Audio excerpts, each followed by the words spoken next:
When in the field, it was difficult to have actual time to reflect back because it was such an intense process, and we didn't really have a lot of spare time.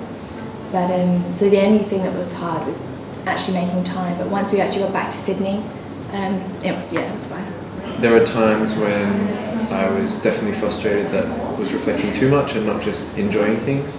There are other times when I was frustrated that I was not reflecting at all and just going through the motions, and that was due to things get really busy, but also just the ability to write things down or to have chats like that. Sometimes in different circumstances you just can't do that, and or you just don't get the time, and it just becomes a little bit frustrating. Sometimes you kind of feel really naive, like you come out of these big cross-cultural situations and you see these things that you never could have imagined existed, and you get home and you're like, what was I doing there? like I wasn't helping at all. But you just kind of have to realise that everybody else is feeling the same way, everybody else is feeling that small, and for me that's a big thing that I find really difficult, coming to terms with my place in all of it. That's great. Did it help to have other people with you when you were doing Yes, the definitely. experience?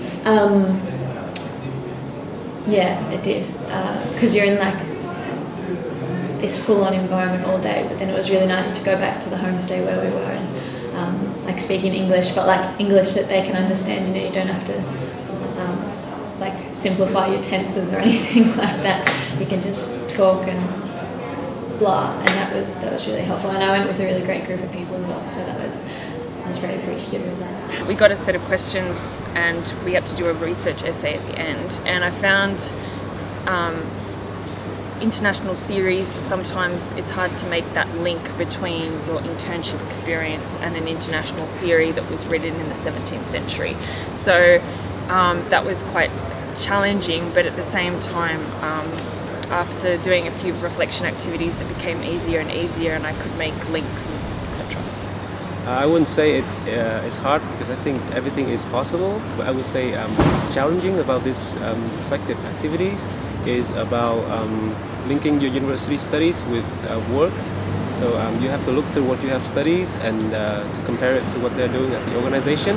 Okay, the next thing that I found challenging is about is that some tasks it sort of forces you to look at certain situations in another person's point of view, in their perspectives, and I think that is not something that we would do every day at university. But I think that is very, very helpful. That is very invaluable to our personal developments.